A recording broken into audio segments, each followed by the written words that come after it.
Samantala, sa ibang balita, hindi minasama ni DILG Secretary Mar Rojas ang pagtawag sa kanya ni Senador Bong Revilla na boy pick-up dahil sa kanyang pagsundo at pagmamaneho para sa senador para makapulong nito si Pangulong Aquino noong impeachment trial ni Noy Chief Justice Corona.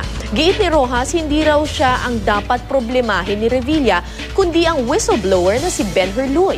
May news to go si Mariz Umali. Kinuha ko po yan gamit ang aking cellphone nang ipagmaneho ako ng aking driver na si Boy Pickup, Secretary Mar Rojas.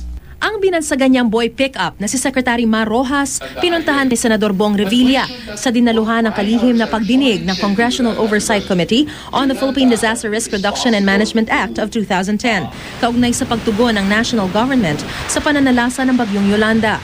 Nag-observe lang tayo, tinignan natin kung talagang maganda ba yung kanilang programa para sa Tacloban. Ang importante ngayon ay isipin natin kung ano yung makakaganda doon sa mga nasalanta ng bagyo Pero hindi na nagkausap ang dalawa dahil sandali lang na malagi sa hearing si Revilla.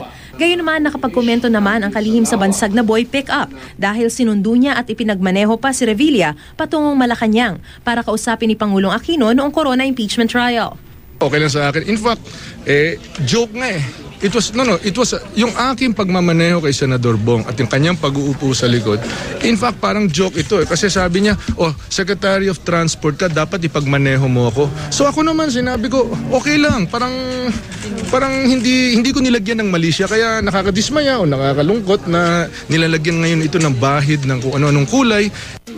Sinagot din ni Rojas kung bakit magkaibang dahilan nila ng Pangulo sa pakikipagpulong kay Revilla. Sa tihod ng Bacoor ay dinahilan ni Rojas habang ang presidente aminadong impeachment ang napag-usapan.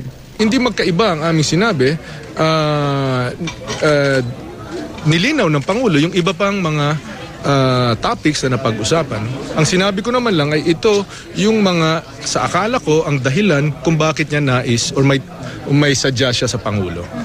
At nang tanungin kung handa rin ba siyang makabati na si Senador Revilla gaya ng pagkakamay nila ni Tacloban Mayor Alfred Romualdez. Hindi naman ako ang problema ni Senador Bong Ang problema niya si Ben Herluy at ang iba pang mga eyewitness na testigo na nagsasabi na may kinalaman siya doon sa kay Napoles.